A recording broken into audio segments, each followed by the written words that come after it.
We're living in a time where people don't just want to disagree with you anymore. They want to erase you. They want to silence you. They want to shame you. They want to make you afraid to speak. And now, we're watching something even more dangerous unfold. We have moved from cancel culture to outrage culture, and now into what I call takeover culture. Cancel culture said, if you say the wrong thing, we're going to punish you. Outrage culture says, we're going to stay angry, keep everybody angry, and make outrage the new social currency.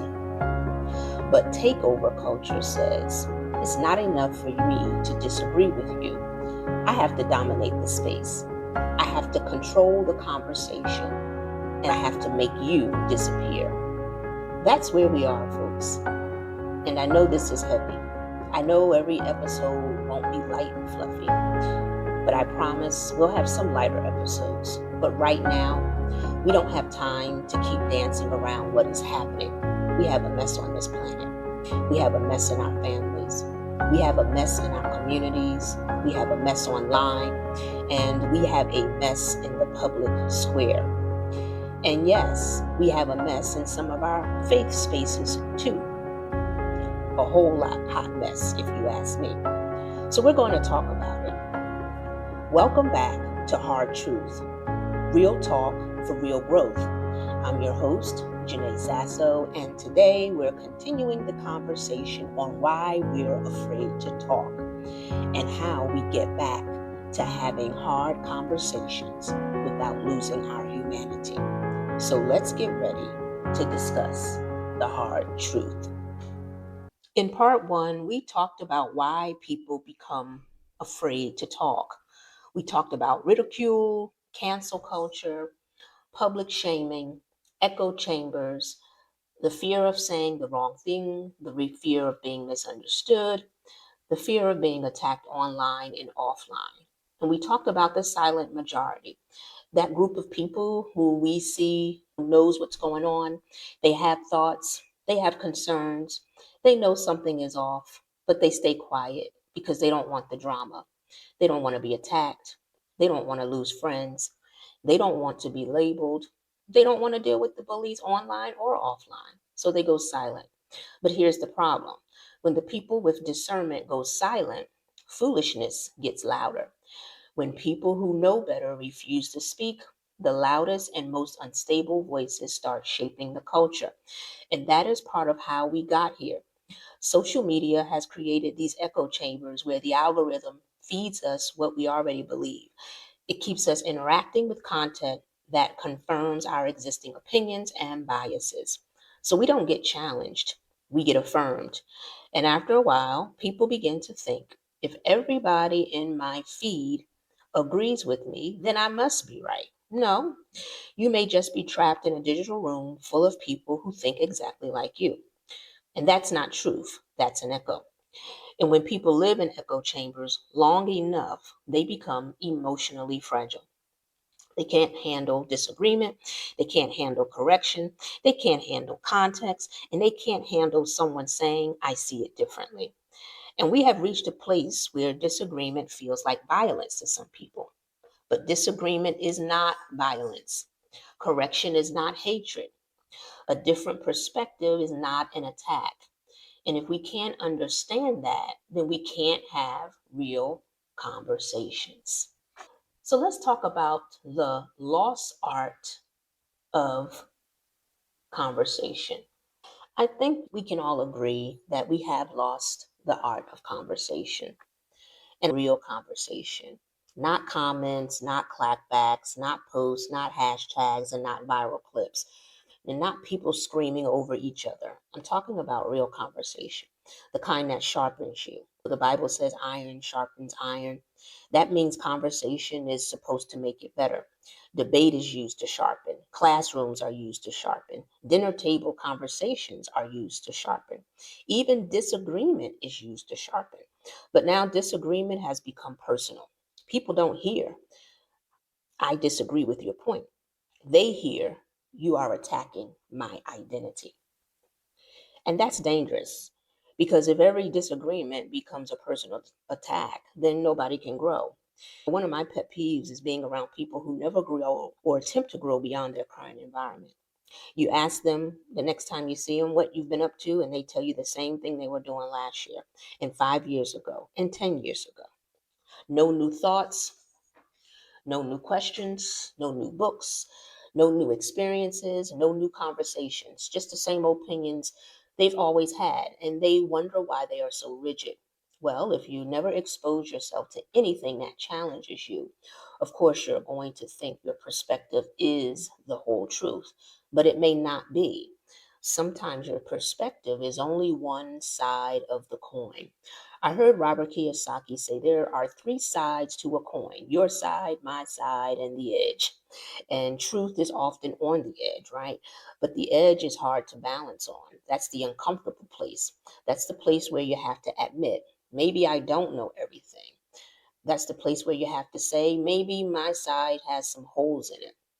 That's the place where you have to recognize that being loud does not make you right. So let's take a hard topic: abortion. That is a powder keg topic. People get emotional immediately. Now, as a person of faith, I'm against abortion.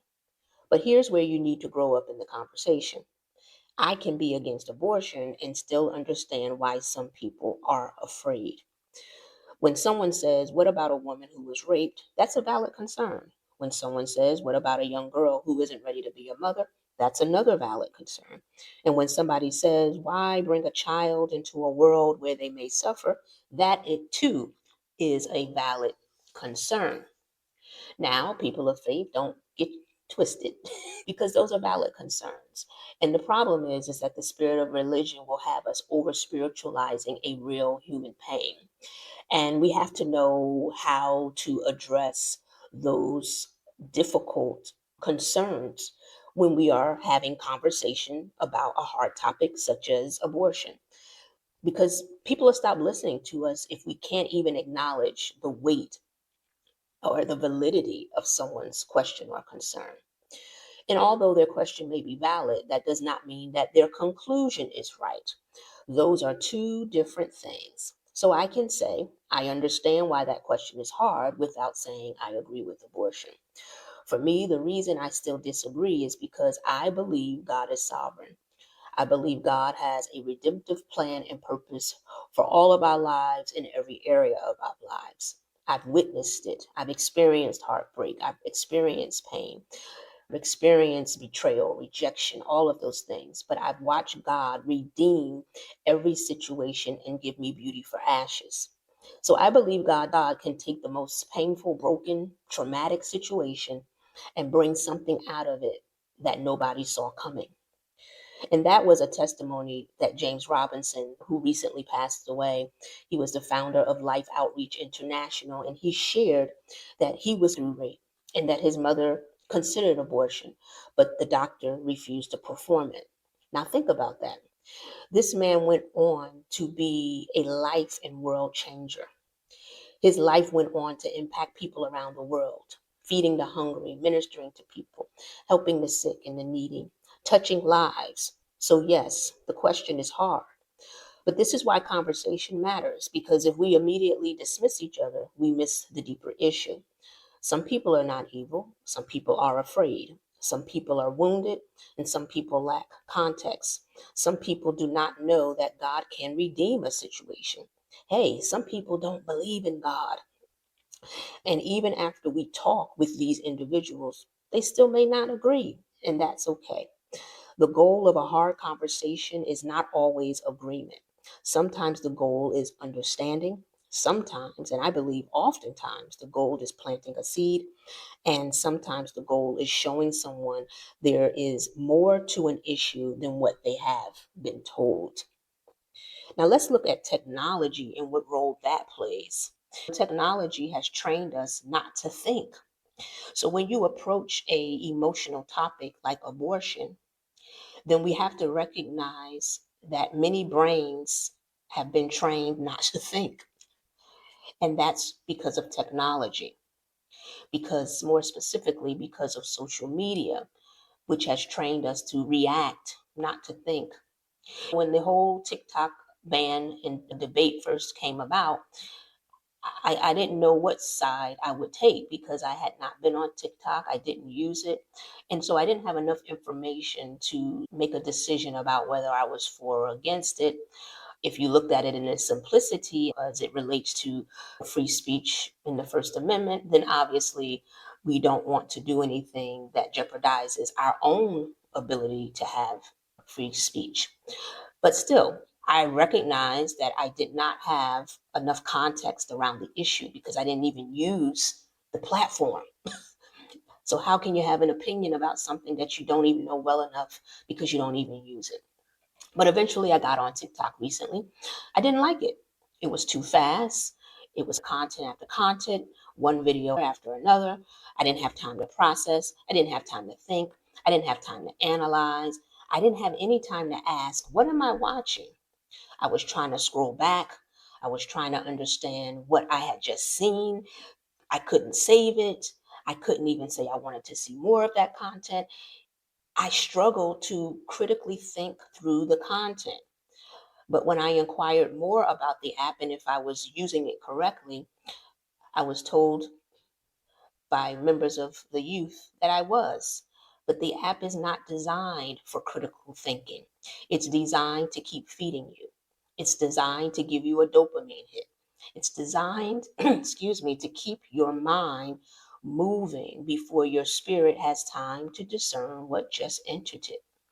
My mother and I were having a conversation, and I explained to her my experience with the app. And I explained to her, she's a early childhood specialist, and I explained to her that now I understand why people were concerned about this app. Because if it is doing that to me as a grown woman, imagine what it's doing to the developing mind of a child, what it does to young people who already can't read. What is it doing to people who already struggle with vocabulary and an attention span, who struggle to communicate face to face? We have people being trained by clips, memes, headlines, and algorithms. And then we want to wonder why they don't know how to sit down and have a conversation because they're being trained to listen and to respond, but not to understand. And that is a problem. So, because of the lack of critical thinking, because of the lack of the ability to come to the table and have real meaningful conversation, we have found that our culture has continued to evolve into extremes. First, we started that cancel culture. Then we went to outrage. And now we are at the precipice of takeover culture. So let's talk about the shift. I believe cancel culture planted the seed. Cancel culture said if you say something we don't like, we are going to punish you publicly. Then outrage culture watered that seed. Outrage culture said we need to stay angry, we need to keep people emotionally charged, and we need to make outrage the price of admission. But now we're seeing the fruit of takeover culture. So takeover culture is different, and I'm not necessarily speaking specifically about the teen takeover. That is a symptom of the overall takeover culture in and of itself. Each of these issues splinters off into different avenues. So the takeover culture now is not just about disagreement, it's about domination. It says, I don't just want to challenge your view, I want to control the room. I don't just want to speak, I want to make sure you can't speak. It says, I don't want to just have my voice heard, I want your voice removed. And we are watching this online and offline, right? So online, it's demonstrated through public pressure campaigns, mob behavior, emotional intimidation, and fear based compliance. But offline, we're seeing it spill into public spaces. And these public spaces are being taken over by the teen takeovers. They're taking over spaces, disrupting spaces, intimidating communities, and using fear to make others comply. Wonder where they got that from. Where did they get the impression that this was okay? So I'm getting ready to say something that is probably going to upset quite a few people, and that's okay because that means you're listening and that means you're processing. So, do you remember those violent public protests we watched over the years, the past last 5, 10, 15 years? Yeah, those public protests help normalize some of this. Now, I believe people have the right to protest. I believe people have the right to stand up for what they believe. I believe people have the right to challenge injustice. So I'm not saying that. But what I don't believe is that people have a right to steal, kill, destroy, intimidate, or terrorize communities and call that justice. That's not justice, that's destruction. And destruction cannot heal people, communities, or nations, or countries for that matter. It gets attention. It gets you some camera time, your 15 minutes of fame. It gets you hashtags and black square profile boxes and things like that. It even gets people talking about you. But what did it produce? Our communities stronger? Our families healthier? Our children safer? Are people wiser? Are we closer to truth? Or are we just angrier and more divided? Because if all we have produced is more fear, more anger, more confusion, more destruction, and more division, then we have to be honest enough to say that something is wrong. And we also have to be aware that the enemy of our soul could have possibly hijacked our good intentions for evil. So let's talk about this enemy of our souls.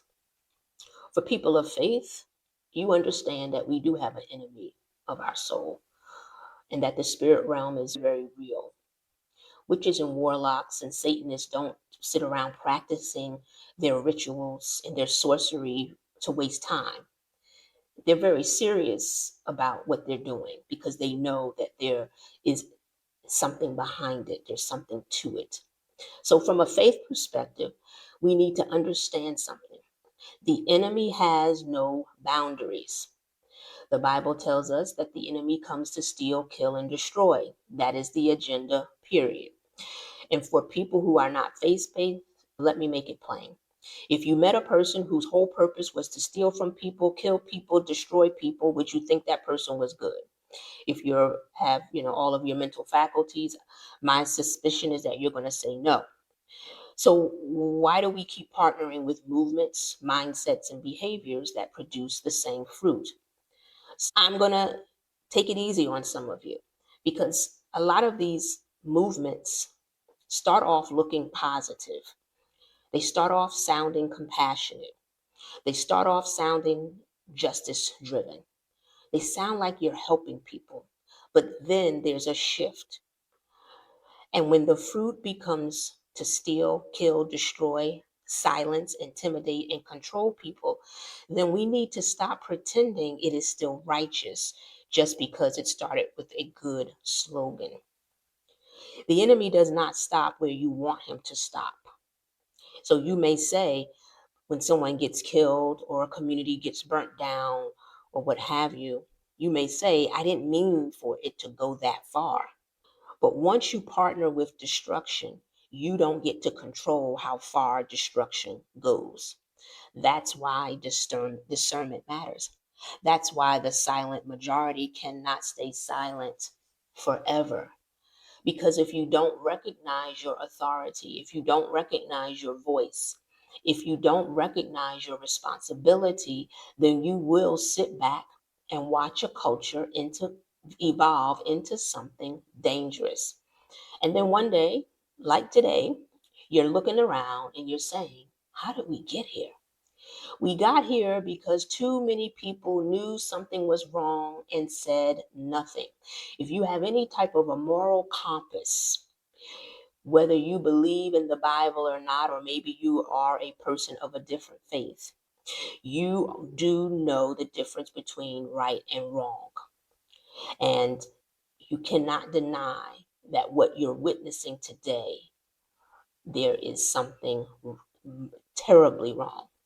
So, really, what's going on? I want to use a baseball analogy that I learned a few years ago. I'm not a big baseball person, but I learned this about baseball players. There's an analogy that says that it really stuck with me because baseball players, it says they get ready to hit the ball They don't just stare endlessly at the same spot. They come up to the pitching post, they look away for a moment, then they refocus their eyes and they see the ball clearly when it comes. That is what a lot of us need to do. We need to look away from the noise long enough to regain focus. Because when you stare at chaos too long, you stop seeing it clearly. When you watch violence long enough, you become desensitized. When you consume outrage long enough, it starts to feel normal. When you spend your whole life online, eventually the abnormal begins to look normal. Some of us need to step back, turn our head, look away, refocus. Ask God for discernment. Ask yourself, what am I really looking at? Because a lot of people don't recognize the takeover culture because they've been staring at it too long. They think it's normal. It's not normal. It's not normal for people to be afraid to speak. It's not normal for people to lose relationships over every disagreement. It's not normal for people to take over public spaces with violence and intimidation. It's not normal for children and teens to think chaos is power. We have to call it what it is. Now, let me say this: the faith community has some responsibility too. And I'm not saying this to attack the church, because what I have become aware of is that everybody in the body of Christ is not necessarily representing Christ. They may be representing their own ideologies and agendas. Okay, so we have to be honest about that when we start placing responsibility. But there have been moments when the true believers should have spoken and we didn't. There were moments when culture shaped us more than we shaped culture. And there were moments when we were afraid to challenge the spirit of the age because we didn't want to be rejected, labeled, or attacked, or possibly lose our jobs, lose our lives. And yes, even during COVID, there were churches that would not let people come into worship unless they followed certain vaccine or masking requirements. And even after the information came out, I didn't hear any humility. I didn't hear anybody say, maybe we got some things wrong. Maybe we allow fear to set in. I didn't hear any public repentance for the way people were treated. Now, there are many actors in the faith spaces, so we have to be careful of placing blame. Because again, everybody who says they represent God does not represent God. There are sheep in wolf's clothings. So when I see, what I see is that the true believers can no longer remain silent. And although the actors took center stage and misrepresented the church, we are still responsible as believers. So when we watch intimidation and we say nothing, we are still responsible. When we allow fear to silence truth, we are still responsible. People of faith cannot afford to be cowards in this hour. And I don't mean being loud just to be loud. I mean being clear, being discerning, being courageous, being willing to have hard conversations. Because if we don't, culture will disciple people for us, and we're not going to the fruit. So we're going to take a quick break right here.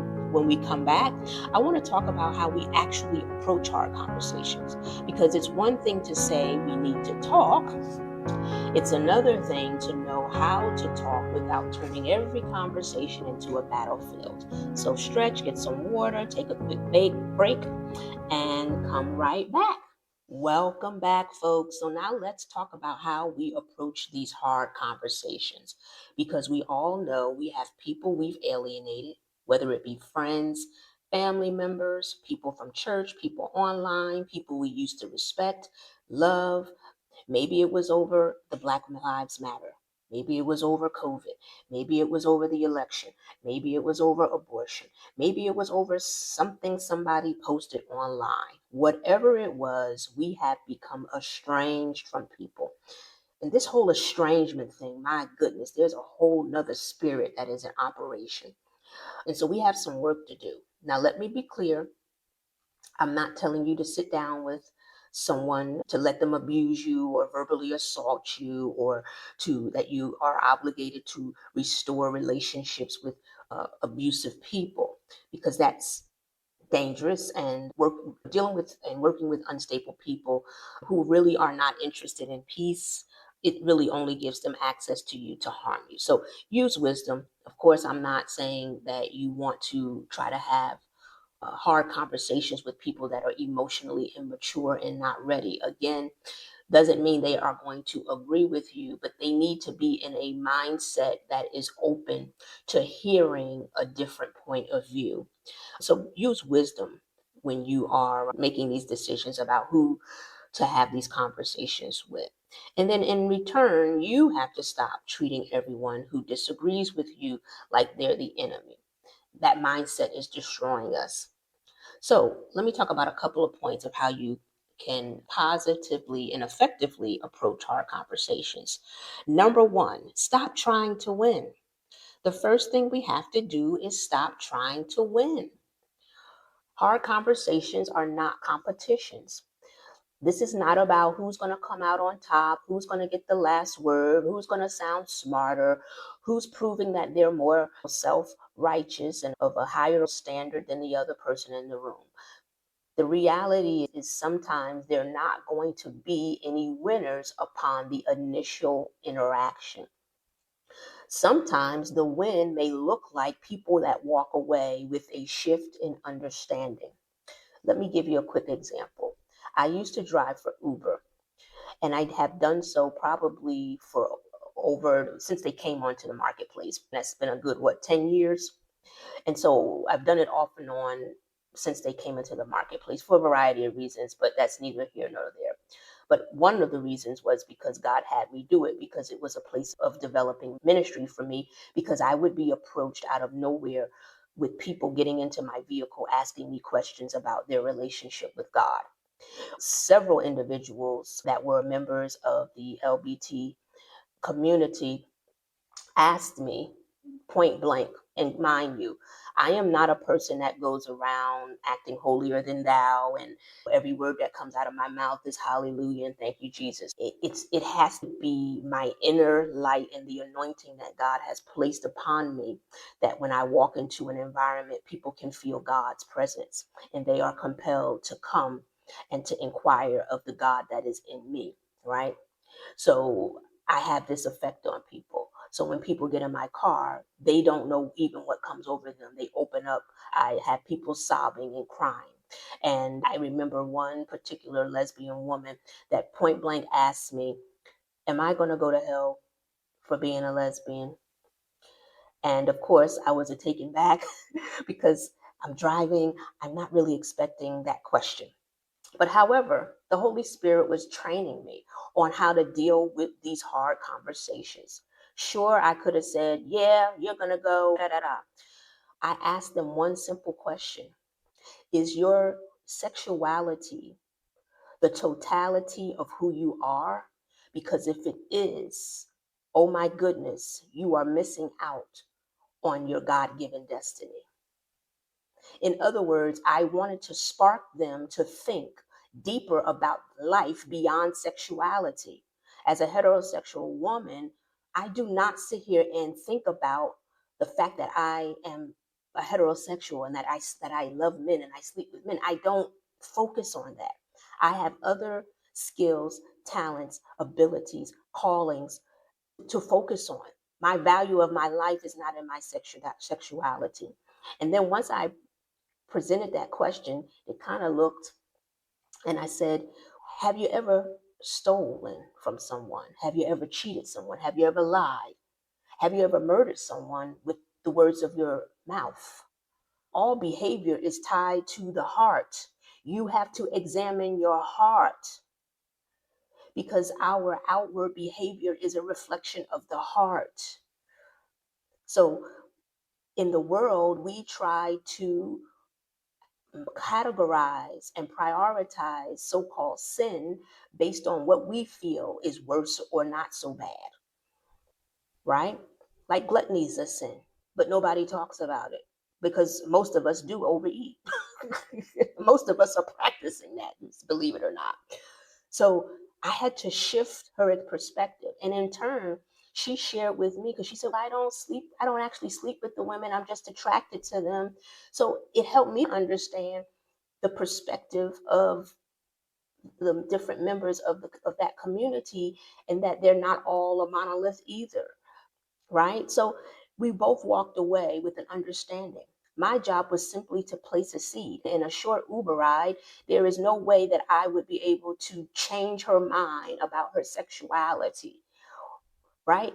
So God did not lead me to judge her or to criticize her, because she was already judging herself, because she wouldn't have brought up the question if she thought that that her lifestyle that she had chosen was okay.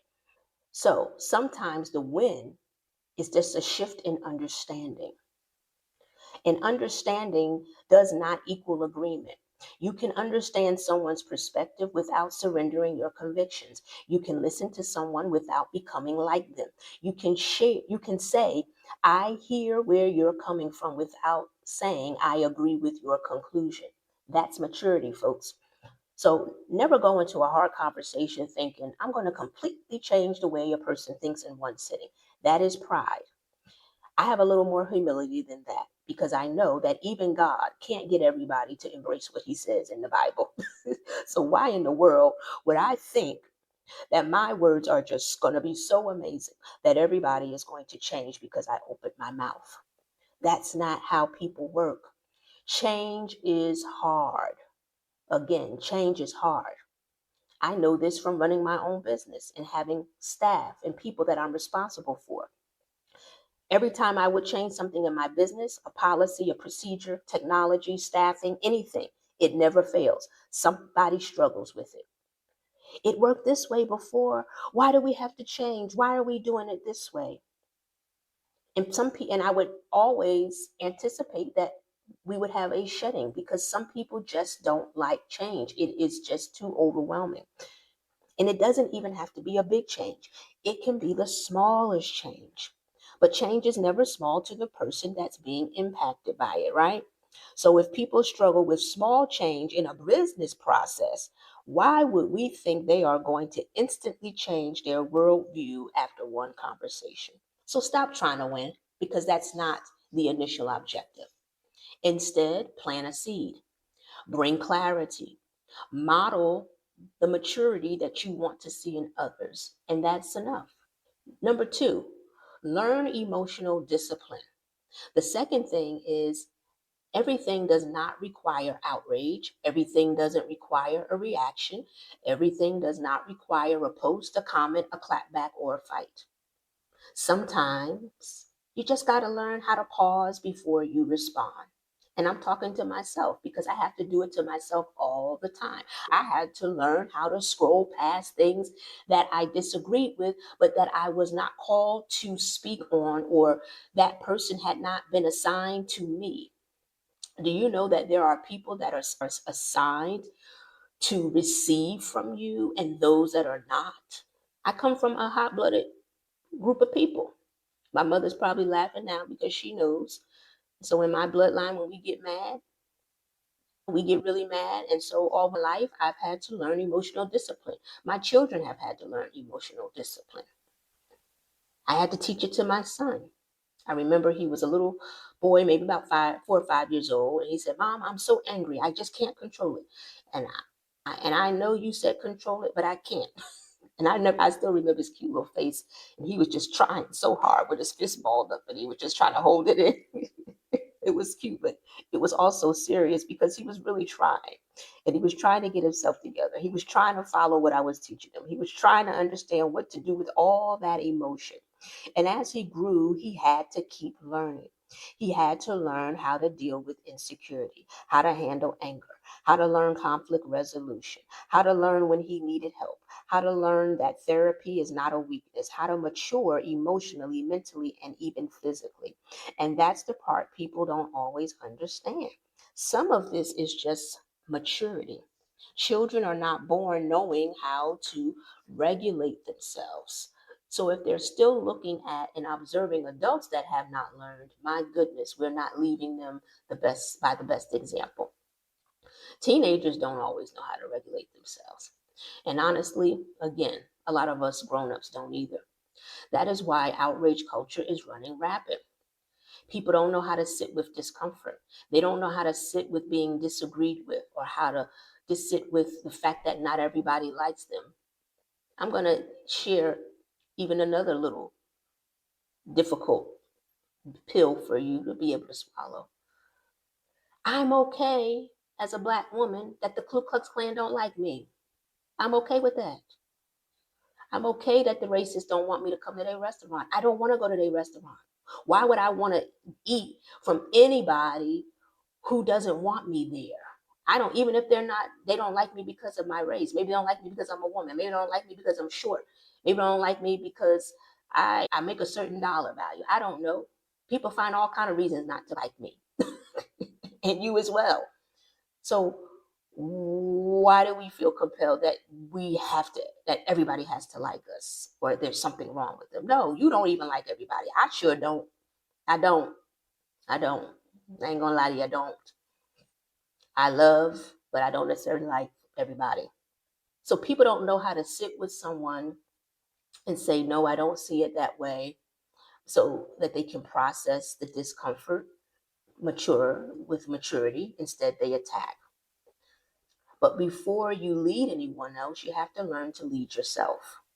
And yes, we're all leaders in some way. We each have a sphere of influence. You may not have a platform, you may not have a title, you may not have thousands of followers, but you influence somebody. Your children are watching, your family's watching, your coworkers are watching, your community is watching. So you have to learn emotional discipline.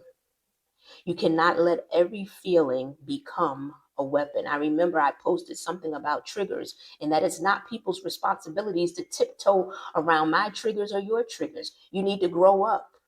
Why are you still being triggered? If you're still being triggered, it means you need to be healed. And I struggled with this because that was a part of why I rejected relationships and friendships with people that I didn't even know how to make a friend until I was in my early 40s, because I had still had triggers. And until I got that crap healed so that I could trust and learn how to deal with the reality that not everybody is going to do me the way I want to be done, meaning sometimes people are going to lie to me. Sometimes people are going to mistreat me for no reason. That's part of life, right? So now I can walk through life a lot more peace, because I'm not trying to say, now, is this the person that's going to do it? Is this the person that, hey, because guess what I learned? God got me. Because every time I was under attack, God didn't allow any weapon that was formed against me to prosper. And every tongue that rised up against me in judgment, it was condemned. So I don't worry about my enemy anymore. 3, you don't have to tolerate abuse to prove you're mature. Now, let me balance this out. Emotional discipline doesn't mean you let people abuse you. I talked about this earlier. It doesn't mean you sit there while someone is verbally violent. You don't have to sit there and let people dishonor you in your own home. You don't have to tolerate that, but you do have to respond in a mature way. I've had someone tell me off, so-called tell me off, because they wanted to demonstrate to me that they were powerful by being loud and cussing at me and calling me names. It was actually one of my staff members at the time. And guess what I did? They got fired. Very simple. Do you think I wasted my energy going back and forth with them? I simply said, are you finished? Okay, great. I'll be in touch. And the next time I was in touch was about 15 minutes later, they received a pink slip. End of story. I went to bed that night like nothing happened. That comes from maturity, folks. Because when you're in leadership, you can't afford to get in battles where there are no spoils. One of my favorite ministers, Ron Carpenter, dropped that nugget in a very difficult period of my life when I was trying to decide if I needed to go to war for a particular opportunity that was being attempted to take away from me very violently. And I remember that sermon that he gave. And he said, "Why are you going to war where there's no where there's no spoils?" So yeah, you don't have to do that. You don't have to go back and forth with people that are not ready to have a conversation. So your job is to discern whether or not this person is even capable of being, of exercising emotional discipline. Because the bottom line is, if you are insecure or if the other person is insecure, then it's going to be hard to have hard conversation. Number 4, ask better questions. I think the biggest part of our problem today is we don't ask the right questions, folks. We're asking the wrong questions. We ask questions so that we can get an answer that justifies what we want to do anyway. And those are typically the wrong questions. So ask better questions. Instead of saying, "You shouldn't believe that," ask, "Why do you believe that?" That changes the whole conversation. If I'm talking to an atheist right now, I don't start with, "You shouldn't believe that." That's not a real argument. I ask, "Why don't you believe there's a God?" I want to understand where they're coming from. What experience shaped their perspective? What information are they working from? What pain may they be carrying? What have they seen that caused them to arrive there? I want to see what I'm missing. Those are better questions, because sometimes people's conclusions are wrong, but their concerns are valid. And you can operate in greater wisdom when you ask better questions, because then you're getting intel that allows you to see the humanity behind that person's valid concerns. And if I can acknowledge the concern, then maybe we can have a real conversation about the conclusion. But if I just attack the person, the conversation will be over pretty quickly. So most people are not really trying to understand each other. They're trying to convince the other person. And deep down, some people need you to validate their argument because they're not as confident in it as they pretend to be. Like the lesbian woman that said, "Am I going to go to hell because I like women?" So instead of judging her or casting judgment or creating an environment where it appeared I was judging her, I asked her a question that was designed to spark deeper thought about why she was even asking that question. Because to me, your sexuality as a label, that is a very limiting. It's like putting a cap on your life. So people get angry when they don't feel like they're being heard. And really, when people don't feel like they're being heard, then they're not in a position to really receive what you're saying. So if you really want to know what you believe and you're confident, then you don't have to panic every time someone disagrees with you. You can sit there, you can listen, you can respond. You can say, "I understand that concern, but I don't agree with your conclusion." That's how grown people talk, as they say. So this podcast is for the grown folks.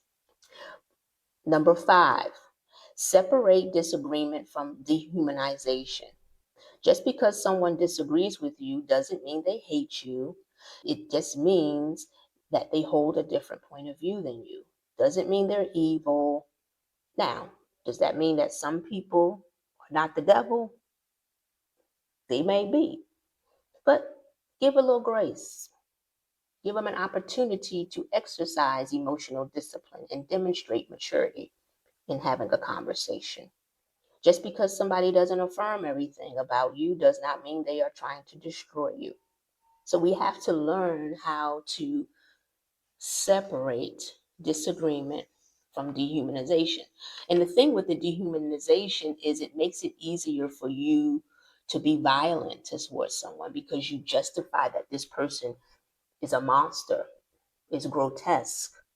So you can make that disassociation of their humanity, then it makes it that much easier for you to be a savage. And why do you want to be a savage? Are you someone that wants to steal, kill, and destroy people? So we have to learn how to separate ugly beliefs from harmful actions, stop labeling people so quickly, because human beings are more complex than any label you can put on them. For example, when I was a child, I saw everything as being black and white, not racially. I mean, as everything as being either this or that. But once I matured, I realized that life has a lot of gray areas. Life is kind of complex. People are complex. There are variables. There's context. There's pain. There's history. There's fear. There are experiences we don't know about, and that doesn't mean truth change, but it means that people are not cardboard cutouts.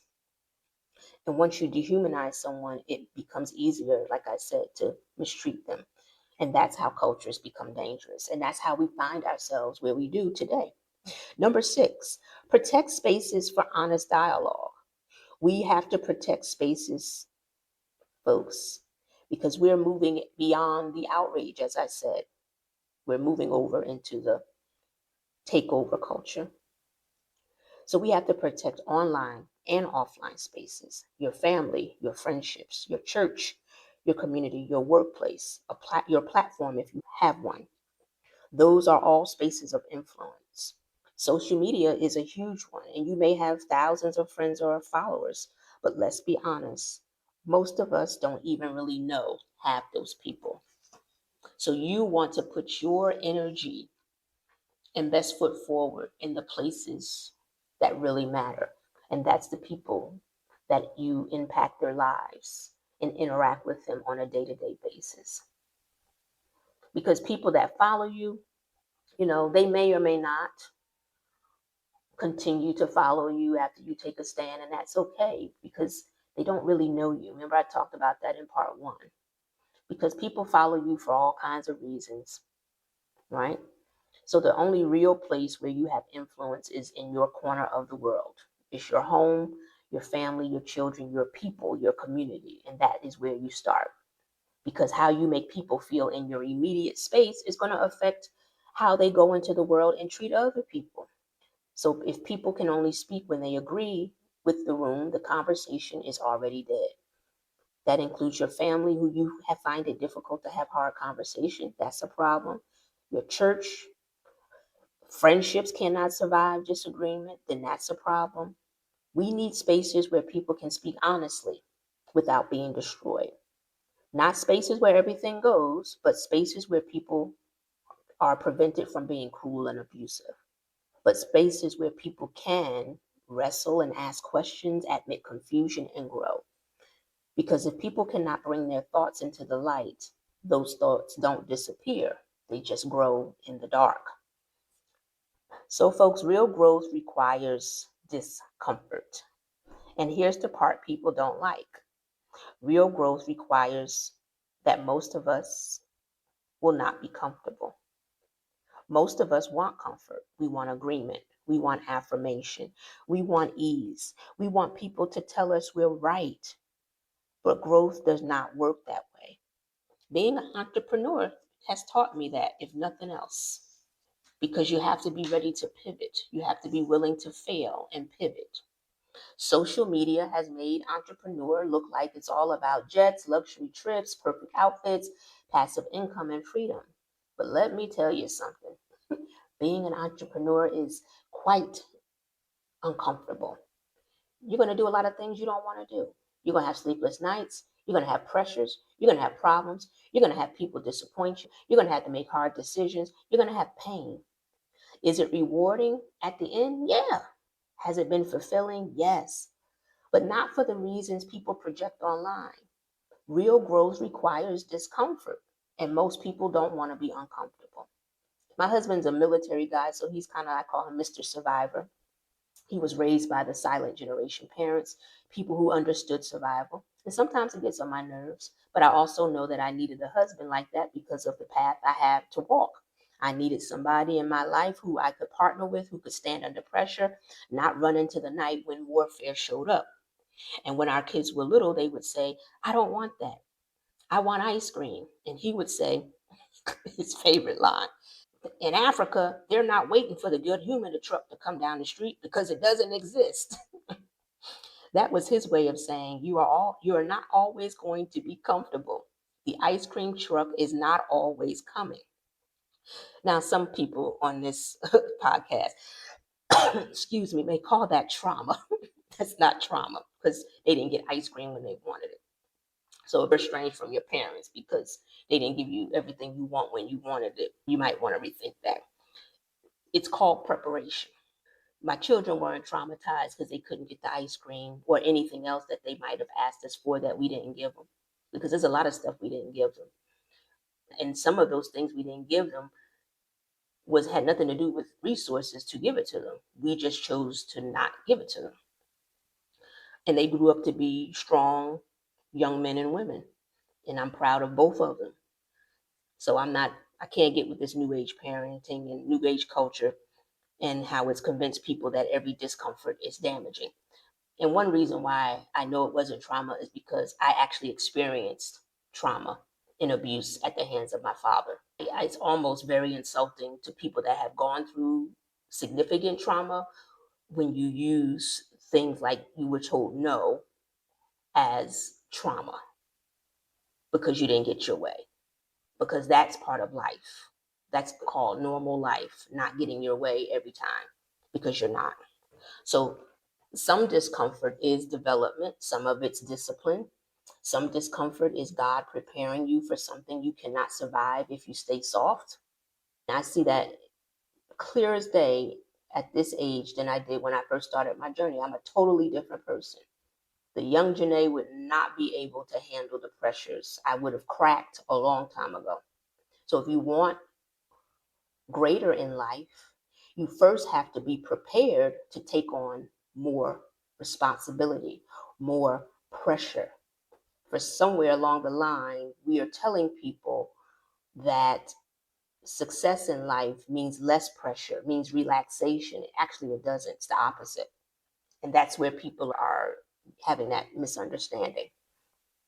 So if you want real growth, be prepared to be uncomfortable. Even listening to this podcast it can be a first step. If it makes you uncomfortable, that's good. Don't run from that too quickly. Ask yourself, why is this bothering me? Is it conviction? Is it pride? Is it fear? Is it because I've never heard it said this way before? Sit with it because that's where growth begins. So maybe the real issue is not that we disagree. Maybe the real issue is that we have forgotten how to stay human while disagreeing. We forgot how to listen. We've forgotten how to ask questions, how to pause, how to sit with discomfort, how to separate people from positions, how to tell the truth without trying to destroy each other. And if we don't recover the art of conversation, we are going to keep moving deeper into the takeover culture. More fear, more silence, more intimidation, more destruction, more people afraid to speak and to think out loud, more people pretending to agree because they don't want to be attacked. That's not freedom, and that's not truth, and that's not growth. Hard conversations require humility. Why do you think that pride is the biggest sin in the Bible? Because it comes upon you very sneakily, if that's a word. You are not at the table having conversation to be the winner. You are there to be the leader. And leadership starts with yourself. So this week, I want you to think about one conversation you've been avoiding. Not an abusive conversation, not a dangerous conversation, but a hard conversation. Ask yourself, am I trying to understand or am I trying to win? Am I listening or am I preparing my comeback? Am I speaking truth or am I performing outrage? Am I protecting peace or am I avoiding discomfort? Am I staying human while disagreeing? Because we cannot grow without conversation. Families cannot heal without conversation. Communities cannot heal without conversation. Churches cannot heal without conversation. And nations cannot heal without conversation. This is hard truth, real talk for real growth. Be kind, keep it classy, and I'll see you next time.